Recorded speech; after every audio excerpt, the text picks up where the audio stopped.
Welcome to my YouTube channel. आज हम BPSC TRE का जो है 4.0 जो आने वाला है उसमें जो जीके जीएस के जितने भी क्वेश्चन आते हैं उससे रिलेटेड हम क्वेश्चन देखेंगे। उसमें जीएस का हो गया, साइंस का हो गया, जितने भी क्वेश्चन आते हैं उसको देखेंगे। ये 20 क्वेश्चनों की सीरीज है, उसको पहले देख लेते हैं। पहला इसमें क्वेश्चन दे रखा गया है कि पहला क्वेश्चन कहा है कि रक्त प्रवाह में बुलबुले हवा के बुलबुले का होना जीवन के लिए क्यों खतरनाक होता है। रक्त का प्रवाह में हवा के बुलबुले का होना जीवन के लिए क्यों खतरनाक है। तो पहला ऑप्शन है ए, हवा रक्त के साथ मिलकर जटिलता उत्पन्न कर देती है। बी, रक्त का प्रवाह कई गुना बढ़ जाता है। और सी, रक्त के प्रवाह में बाधा उत्पन्न होती है या रक्त दाब कई गुना बढ़ जाता है। तो इसमें क्या हो जाएगा आपका ऑप्शन सी हो जाएगा कि रक्त के प्रवाह में बाधा उत्पन्न हो जाती है। अब आते हैं अगला क्वेश्चन देखेंगे। अगला क्वेश्चन कह रहा है ओणम। ओणम एक पारंपरिक हिंदू त्योहार है, ठीक है, मान्यता मनाया जाता है। अगर ओणम एक पारंपरिक हिंदू त्योहार है जो मनाया जाता है, कब मनाया, किसमें, कहाँ मनाया जाता है, तो ये केरल में मनाया जाता है। अगला क्वेश्चन है, कह रहा है कि बाला सरस्वती किस शास्त्रीय नृत्य की प्रमुख प्रतिपादिका थी। तो बाला सरस्वती किस शास्त्रीय नृत्य की प्रमुख प्रतिपादिका थी। कुचिपुड़ी, भरतनाट्यम, ओडिसी या मोहिनी अट्टम। तो इसमें कौन सा आपका ऑप्शन सही हो जाएगा। इसमें आपका भरतनाट्यम सही हो जाएगा। क्या हो जाएगा, भरतनाट्यम सही हो जाएगा। अब अगला क्वेश्चन देखते हैं। कह रहा है कि हरिप्रसाद चौरसिया का संबंध निम्न में से किस वाद्य यंत्र से है। तो हरिप्रसाद चौरसिया का किससे है, तबला से है या सरोद से है या शहनाई से है या बांसुरी से है। तो किससे है, ये आपका बांसुरी से है। अगला क्वेश्चन देखेंगे। अगला क्वेश्चन कह रहा है कि किस भारतीय राज्य में गमछा एक सांस्कृतिक प्रतीक है। गमछा एक सांस्कृतिक प्रतीक है। तो किस राज्य में, केरल में है कि राजस्थान में है कि असम में है कि हरियाणा में। तो इसमें का क्वेश्चन आप बताएं क्या होगा। तो इसका हो जाएगा असम। क्या हो जाएगा, असम। असम में जो है गमछा एक सांस्कृतिक प्रतीक है। अब अगला क्वेश्चन देखेंगे। कह रहा है कि प्लेइंग इट माई वे पुस्तक के लेखक का नाम बताइए। तो ये कौन है, सचिन तेंदुलकर है, वीवीएस लक्ष्मण है कि सौरव गांगुली है या चेतन तेंदुलकर है। तो इसका क्या हो जाएगा, इसका आपका सचिन तेंदुलकर हो जाएगा। अब अगला क्वेश्चन देखेंगे। कह रहा है कि भारत के सर्वोच्च नागरिक सम्मान प्रतिष्ठित भारत रत्न से सम्मानित होने वाले संगीतकार का क्या नाम था। तो पहला ए, एम एस सुब्बालक्ष्मी, बी, पंडित राव रविशंकर, सी, बेगम अख्तर, डी आपका पंडित हरिप्रसाद चौरसिया। तो इसमें कौन सा ऑप्शन सही हो जाएगा। इसमें आपका पहला ऑप्शन सही हो जाएगा, एम एस सुब्बुलक्ष्मी है, सुब्बालक्ष्मी नहीं है, सॉरी, सुब्बुलक्ष्मी है। फिर अगला क्वेश्चन है, कह रहा है 107, ये कह रहा है अंतर्राष्ट्रीय बुकर पुरस्कार किस वर्ष स्थापित किया गया है था। तो 2005, 1981 या 1969 या 1918। किसमें शुरू किया गया था, तो ये 1905 में। कहाँ पे, 1905 में। अब ये पूछा जा रहा है हॉकी के मैदान का आयाम कितना होता है। ये 100 गुणे 55 मीटर या 91.4 गुणे 55 मीटर या 90 गुणे 50 मीटर या 100.3 गुणे 50 मीटर होता है। तो क्या हो जाएगा आपका, इसमें बताइए क्या हो जाएगा। आपका ऑप्शन नंबर बी से हो जाएगा, 91.4 गुणे 55 मीटर हो जाएगा। तो अगला क्वेश्चन देखते हैं। 108 कह रहा है कि इंडियन सुपर लीग एक चैंपियनशिप है, क्रिकेट का है कि कबड्डी का है कि खो खो का है कि फुटबॉल का है।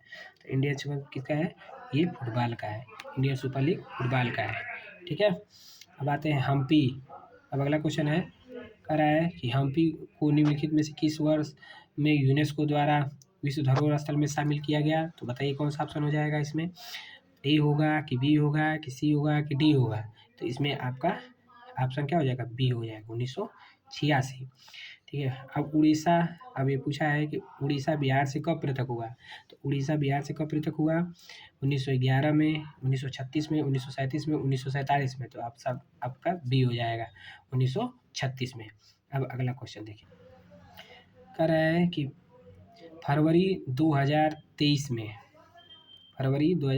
में 7 वर्षीय प्रिंस किस देश के पहले डिजिटल नागरिक बने हैं। तो क्या पहला ऑप्शन इंग्लैंड, आयरलैंड, थाईलैंड या भूटान? तो किससे हो जाएगा आपका? भूटान से। किससे?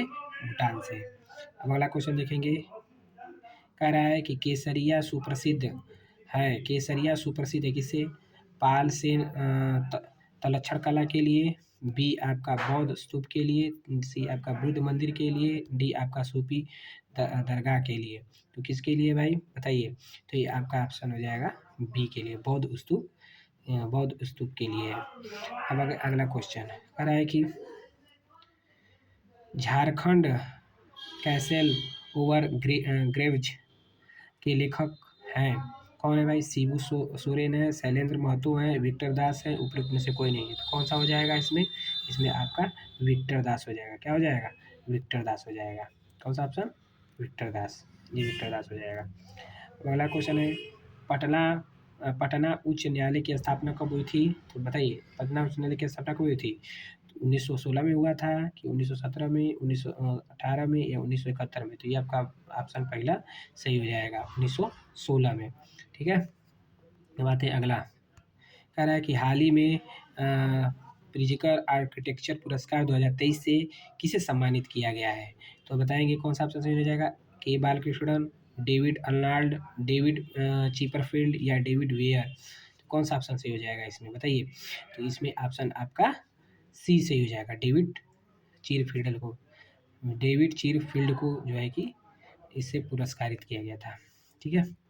अब आते हैं अगला, 95वें ऑस्कर पुरस्कार समारोह में सर्वश्रेष्ठ शॉर्ट फिल्म डॉक्यूमेंट्री श्रेणी में भारत की the film the elephant whisper ने ऑस्कर जीता।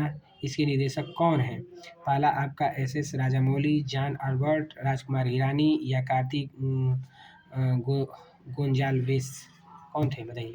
इसमें कौन सा ऑप्शन हो जाएगा? तो इसमें आपका कार्तिक गोंजाल्वेस हो जाएगा। ठीक है।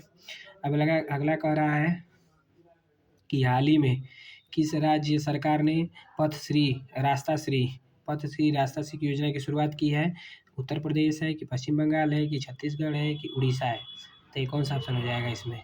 तो इसमें आपका बताइए, तो इसमें आपका हो जाएगा पश्चिम बंगाल। हाल ही में तो ये पथश्री रास्ता श्री कहाँ पे शुरुआत हुआ? पश्चिम बंगाल में। अब अगला क्वेश्चन देखेंगे, कह रहा है कि हाल ही में चर्चा में रहा नासा का आर्टेमिस मिशन 2 का संबंध किससे है? तो ये पहला ऑप्शन शुक्र से, मंगल से, बृहस्पति है, चंद्रमा है? तो कौन सा ऑप्शन आपका सही हो जाएगा? तो इसमें चंद्रमा से हो जाएगा। कौन सा भागा? चंद्रमा से। चंद्रमा आपका ऑप्शन सही हो जाएगा। फिर अब लास्ट क्वेश्चन है 20वां, लास्ट क्वेश्चन है 21वां, अप्रैल 2023 में WHO ने किन 2 देशों को मलेरिया मुक्त घोषित किया है? भारत एवं और श्रीलंका, अजरबैजान, तजाकिस्तान, संयुक्त अरब अमीरात, कतर और पाकिस्तान और अफगानिस्तान? तो इसमें कौन सा ऑप्शन सही हो जाएगा? इसमें आपका मलेरिया मुक्त इसे घोषित किया गया है। तो इसका जवाब दीजिए। तो ये हो जाएगा आपका ऑप्शन नंबर बी, कह रहा है अजरबैजान और तजाकिस्तान में जो है कि इसको WHO ने मलेरिया मुक्त घोषित कर दिया है। तो ये आपके 20 क्वेश्चन थे, इसमें 21 क्वेश्चन। तो ये आपको सेशन कैसा लगा आप कमेंट करके ज़रूर बताइएगा। अगर इस प्रकार का सेशन आपको लेना है तो बताइएगा। तब तक के लिए धन्यवाद।